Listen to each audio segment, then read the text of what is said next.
If you hand most people a skateboard and ask how they make it better, they freeze. Not because it's impossible, but because they think improvement requires a big idea. Engineers don't really start with big ideas. They start with questions. And honestly, the most important one is this.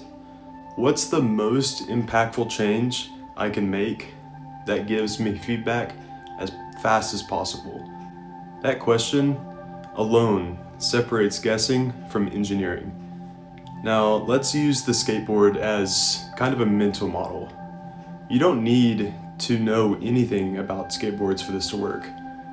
All you need is the idea that it already functions.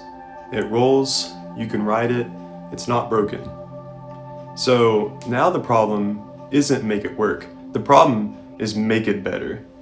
Most people immediately jump to extremes. New deck, new wheels, new everything. Now, engineers honestly avoid that for one simple reason. If you change too much at once, you have no idea what you actually helped. So instead, you look for leverage. What's one small change that could noticeably improve performance? Maybe the skateboard feels unstable. There are dozens of possible reasons. Wheel hardness, truck tightness, bearing friction, weight distribution. An engineer doesn't really guess randomly. They form a hypothesis, such as, I think instability mostly comes from the trucks. So instead of redesigning the whole board, you tighten the trucks. That really takes just minutes. And then you test it. Immediately, the system responds. It either feels better, worse, or just different. That response is everything, because now you're not stuck in your head anymore. Reality is talking back. That's a feedback loop. And engineering is just designing good feedback loops. Here's the key idea. Progress doesn't come from being right. It comes from learning faster than everyone else. Every iteration is honestly its own experiment, and experiments are allowed to fail. In fact, failure is very useful. If tightening the trucks make it worse, then you didn't fail. You just ruled something out. That's progress. Now you move to the next hypothesis. Maybe it's the wheels. You change one thing, you test again. And each loop teaches you something. This is why engineers love fast feedback. The shorter the loop, the faster improvement compounds. And this is where people usually get stuck. They wait too long between changes. They redesign instead of iterate. They want certainty before action. Engineering flips that. Action creates certainty. Another important part of this process is restraint. You don't optimize everything at once. You optimize the bottleneck. On the skateboard, for instance, that's the part limiting performance the most. In larger systems, it's the same. The slowest process, the weakest link, the most fragile component.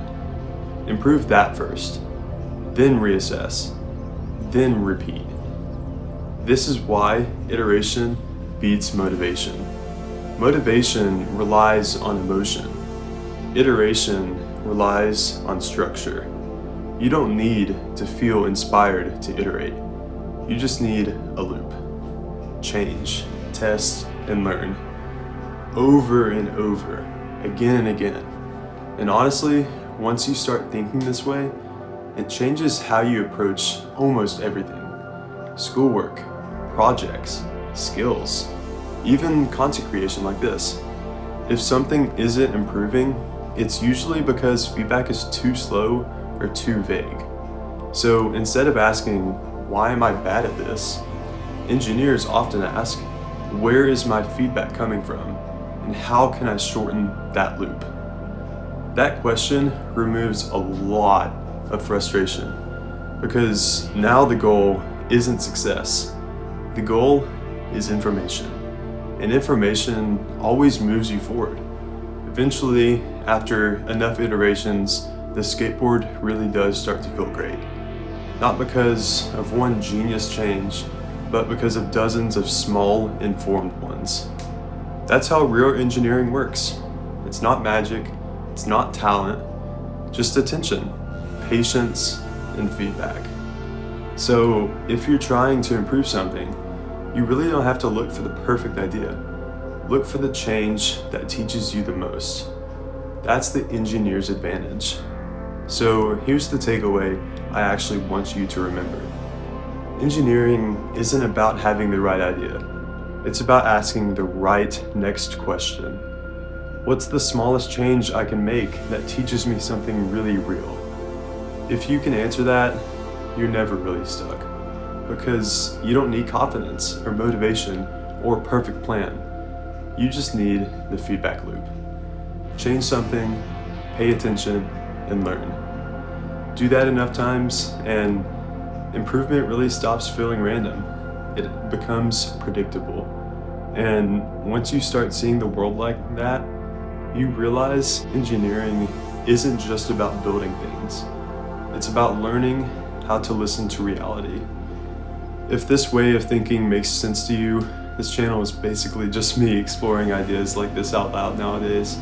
So there's no hype, there's no shortcuts, just thinking things through. I'll see you in the next one.